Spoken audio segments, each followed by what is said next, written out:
Congress party పనిగట్టుకొని గత సంవత్సరం 5 సార్లు కూడా కేటీఆర్ గారి పైన కేసులు పెట్టాలి, జైల్లో పెట్టాలి అని చెప్పి ఇది 6వ ప్రయత్నం. బదనాం చేస్తూ ప్రజలలో తప్పుదో పట్టిస్తూ హామీలు నెరవేర్చడానికి చేతగాక చేయలేని పరిస్థితులలో ఇక కేవలం అబద్ధాలు చెప్పి అధికారంలోకి వచ్చినాం.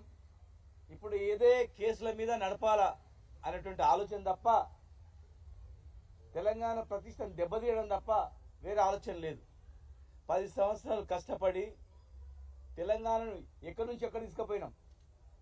అటు వ్యవసాయం తీసుకున్నా, ఇండస్ట్రీ తీసుకున్నా, తెలంగాణలో అనేక అంశాలపైన 10 సంవత్సరాలు ఒక 100 సార్లైనా కేంద్రంలోని అధికారులు, కేంద్ర మంత్రులు హైదరాబాద్కు వచ్చి తెలంగాణ మాదిరిగా మనం కూడా రాష్ట్రాలు చేయాలని చెప్పి అధ్యయనం చేసిపోయినాయి.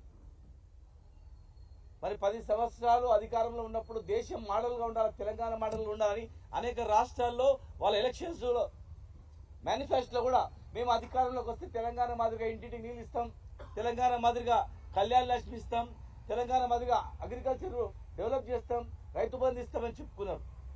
మరి ఇలా అంతకన్నా బ్రహ్మాండంగా చేస్తామని చెప్పి వచ్చి దాని మీద దృష్టి పెట్టకుండా ఇలా ఫార్ములా ఇది ఎవరికి పడితే వాళ్ళకి ఇవ్వరు. క్రికెట్ ఆడాలన్నా కూడా ఏదో మామూలు స్టేడియంలో రమ్మంటే మామూలు ఐపీఎల్ కూడా రాడు. ప్రపంచంలో కొన్ని దేశాలకు మాత్రమే ఇది పరిమితం. కొన్ని దేశాలు చేస్తుందనే నమ్మకం ఉంటేనే వాళ్ళు వస్తారు. దానివల్ల 700 కోట్ల పైగా ఇండైరెక్ట్ గా తెలంగాణకు లాభం జరిగింది. దాదాపు 35,000 మంది వీక్షించిండ్రు.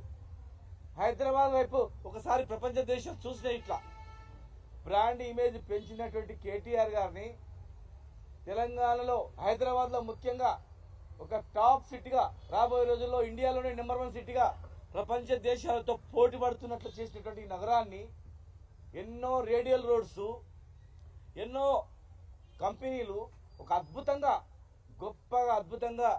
ఆ డిపార్ట్మెంట్ను తీర్చిదిద్ది, మున్సిపాలిటీలను, కార్పొరేషన్లను తీర్చిదిద్ది మరి హైదరాబాద్ బ్రాండ్ ఇమేజ్ పెంచాలని చెప్పని ఫార్ములా ప్రతిష్టాత్మకంగా కష్టపడి తీసుకొస్తే దానిలో అవినీతే లేనటువంటిది, డైరెక్ట్ గా డబ్బులున్నాయి, బ్యాంకు ద్వారా ట్రాన్సాక్షన్ అయింది. ఒకవేళ నిజంగా అవినీతి వాళ్ళకి ఇచ్చినట్లుంటే మరి ఆ ఫార్ములా పైన కూడా పెట్టాలి కదా కేసు. మరి వాళ్ళపైన కూడా కేసు పెట్టాలి. డబ్బులు తీసుకున్న వాళ్ళు ఇచ్చింది మీరు కానీ ప్రూవ్ చేయడానికి వాళ్ళ మీద కూడా కేసు పెట్టాలి కదా. అవేది చేయకుండా కేవలం టార్గెట్ కేటీఆర్ జైలు అంతే. వాళ్ళ మైండ్లో కేటీఆర్ గారు జైలు పంపాలి ఎట్లా అనేది తప్ప వేరే ఆలోచన లేదు. ఇలా చాలా మంది మాట్లాడుతూ ఉన్నారు. గతంలో ప్రభుత్వంలో ఇక్కడ ఉండి లబ్ధి పొందిన వాళ్ళు కూడా చాలా మాట్లాడుతూ ఉన్నారు. మరి ఆ రోజు ఏం మాట్లాడినరు, ఏ స్థాయి నుంచి ఏ స్థాయికి వచ్చిండ్రు, మరి ఈరోజు ఏం మాట్లాడుతున్నారు? ఒక హైదరాబాద్ని బ్రాండ్ ఇమేజ్ దెబ్బతీసేటట్లు కేటీఆర్ గారిని జైలు పెడితే అయిపోతుంది అనుకుంటున్నారు. కేటీఆర్ గారు మాకు నిష్పక్షపాతంగా న్యాయస్థానాలపై మాకు గౌరవం ఉంది, ఖచ్చితంగా కోర్టులో మీకు గెలుస్తాం నమ్మకం ఉంది 100%.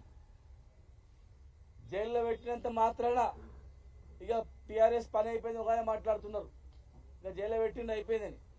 ప్రజల గుండెల్లో మా పార్టీ ఉంది, తెలంగాణ తెచ్చిన పార్టీ. ప్రతి పేద కూలీలో, ప్రతి పేద రైతులో, ప్రతి ఒక్కరిలో ఈ పార్టీ ఉంది. ఈ భూమి ఉన్నంత వరకు ఈ పార్టీ ఉంటుంది.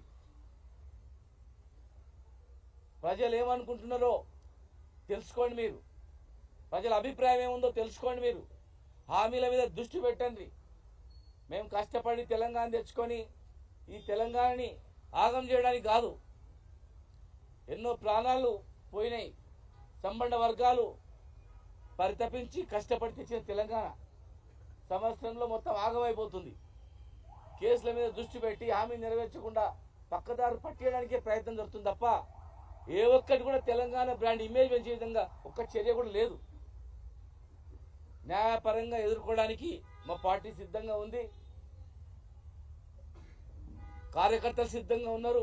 ప్రజలు ముఖ్యంగా సంవత్సరంలో ఏం చేసింది ఏం లేదు, కేసులు తప్ప వేరే ఏం లేదు. ప్రజలలో కూడా కసి ఉంది, ప్రజలలో కూడా తిరుగుబాటు కూడా వస్తుంది.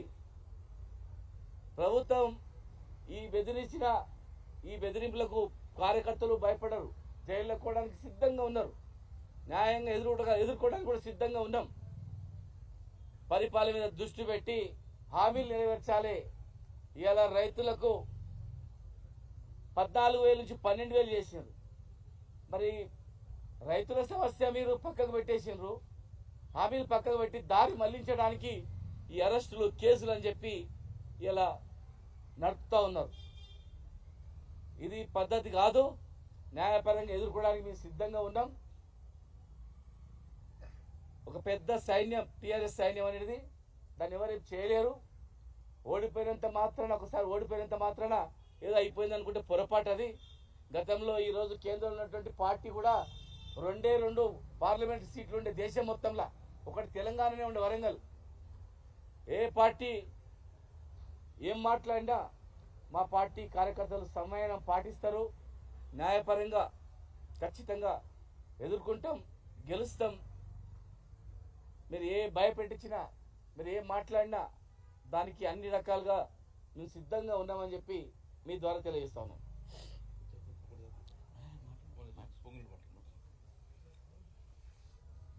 గౌరవ పత్రికా సోదరులకు